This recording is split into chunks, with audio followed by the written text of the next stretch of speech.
Di awal film kita diperlihatkan dengan seorang gadis cantik yang bernama Mai sedang bersama seorang pria. Pria tersebut adalah pacarnya Mai bernama Shin. Hubungan mereka berdua terlihat baik-baik saja dan sangat bahagia. Namun ketika ingin berciuman tiba-tiba saja mereka dikagetkan dengan kehadiran orang tua Mai yang memergokinya saat mereka akan berciuman. Ibu Mai juga langsung memarahi Shin sebab ia terlalu lama mengantarkan anak gadisnya pulang ke rumah. Sebagai orang tua tentu saja ia sangat khawatir akan keselamatan anaknya apalagi hari sudah larut malam. Beruntung Mai dan ayahnya mampu mengalihkan perhatian sang ibu dengan berpura-pura kakinya terkilir. Mai pun memberikan kode pada Shin untuk segera pergi meninggalkan rumahnya. Sesampainya di rumah ibu Mai terus saja mempertanyakan sejauh mana hubungan Mai dengan pacarnya tersebut, bahkan sang ibu sampai mempertanyakan apakah mereka sudah melakukan sesuatu yang melewati batas. Pertanyaan tersebut benar-benar membuat Mai merasa begitu malu namun sang ibu terus saja mendesak untuk membicarakan kejelasan hubungan anaknya dengan Shin dikarenakan Mai sudah dewasa dan cukup umur untuk menikah. Akhirnya Mai pun mencoba menenangkan ibunya jika ia akan mulai membicarakan kelanjutan hubungannya dengan Shin.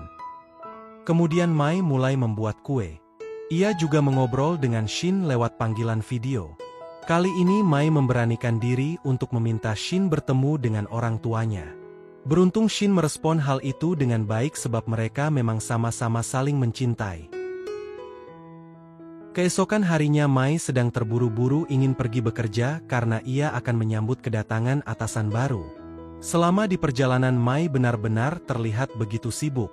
Tak berselang lama akhirnya Mai pun sampai di hotel tempat ia bekerja. Lalu ketika Mai menaiki lift ia bertemu dengan Yao namun mereka masih belum mengenal satu sama lain. Ibu Mai juga terus saja menghubungi dirinya bahkan ibunya kembali mempertanyakan hubungan seks Mai dan Shin sampai membuat Mai merasa sangat malu dengan semua orang yang ada di dalam lift tersebut. Dan ketika pintu lift terbuka Mai tanpa sengaja menyenggol tangan Yao yang membuat pergelangan tangannya basah tertumpah air. Merasa bersalah Mai pun segera mengejar Yao untuk membantu membersihkan noda tersebut. Mai juga meminta maaf atas kesalahan yang ia lakukan dan saat itu Mai masih mengira jika Yao adalah tamu di hotel itu. Kemudian Mai berganti pakaian untuk mulai bekerja. Kali ini Mai dan rekan kerjanya sedang sibuk menyiapkan hidangan untuk atasan baru mereka namun Lily lupa membeli kue. Akhirnya Wu Yu terpaksa menggunakan kue buatan Mai tetapi Mai langsung melarang hal itu sebab kue tersebut adalah kue yang akan ia berikan untuk pacarnya dan sudah ada tulisan di kue tersebut. Awalnya Wu Yu mendengar larangan Mai tersebut namun tak disangka ketika Mai sibuk menerima telepon dari ibunya ia baru mengetahui jika Yao adalah atasan baru mereka. Bahkan kue buatannya juga sudah ada di atas meja tersebut. Hal itu membuat Mai mendapatkan teguran dari Yao sebab sebagai karyawan ia tidak memperlakukan tamu dengan baik. Walaupun semua itu bukanlah kesalahannya tetapi Mai terpaksa mengakuinya agar Wu Yu dan Lily tidak berada dalam masalah. Hanya saja Mai dipecat dari pekerjaannya karena kesalahan yang sebenarnya tidak ia perbuat. Hal itu pun membuat Mai merasa sangat kecewa pada Wu Yu. Setelah itu ketika Yao baru saja selesai melakukan rapat Mai sudah menunggunya di depan ruangan sebab ia ingin meminta Yao memberikannya satu kesempatan lagi namun Yao tetap tidak memberikan kesempatan itu padahal atasan Mai sudah ikut membantu membujuk Yao. Di hari berikutnya Mai sedang berduaan bersama Shin di pinggir danau. Kali ini sang kekasih mencoba menghibur dan menyemangati Mai bahkan Shin juga memberikan hadiah yang begitu imut untuk Mai. Hadiah tersebut benar-benar membuat Mai merasa sangat bahagia namun lagi-lagi di saat mereka ingin berciuman-ciuman itu kembali gagal karena ibu Mai kembali menelpon.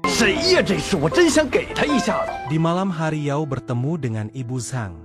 Saat itu mereka sedang merencanakan sesuatu untuk menggapai keinginan mereka masing-masing.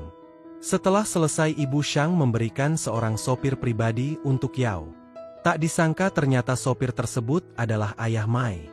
Keesokan harinya Yao sedang membeli beberapa peralatan untuk memancing sebab ia akan menemani kliennya memancing namun beberapa alat yang ia butuhkan sudah tidak ada lagi di sana.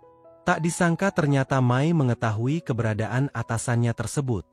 Situasi itu pun langsung dimanfaatkan oleh Mai untuk bisa meluluhkan hati atasannya yang sudah memecatnya itu sebab ia memiliki alat yang Yao butuhkan.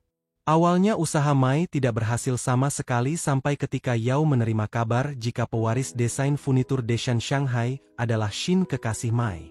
Yao tampaknya ingin memanfaatkan hal tersebut. Mai juga baru mengetahui jika ayahnya adalah sopir pribadi Yao sang atasannya sendiri.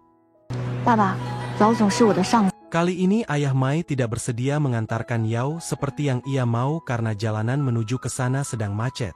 Akhirnya Mai menawarkan diri untuk membantu Yao sampai ke lokasi klien tepat waktu. Mereka pun menempuh jalan pintas menaiki kereta bawah tanah. Kesempatan tersebut dipergunakan oleh Mai untuk membujuk atasannya tersebut agar memberikannya kesempatan sekali lagi dan ia berjanji tidak akan melakukan kesalahan yang sama di masa yang akan datang. Turun dari kereta Mai pun meminta Yao untuk naik sepeda agar tiba tepat waktu menemui sang klien. Yao pun sampai lebih cepat dari waktu yang direncanakan. Yao juga secara tiba-tiba menugaskan Mai untuk menggantikannya bertemu dengan seorang klien esok hari. Jika hal itu berhasil Mai lakukan dengan baik maka Yao akan memberikan kesempatan pada Mai untuk kembali bekerja. Di malam hari Mai kembali didesak oleh ibunya agar segera membicarakan rencana pernikahan pada Shin sebab sang ibunda ingin anaknya mendapatkan kepastian.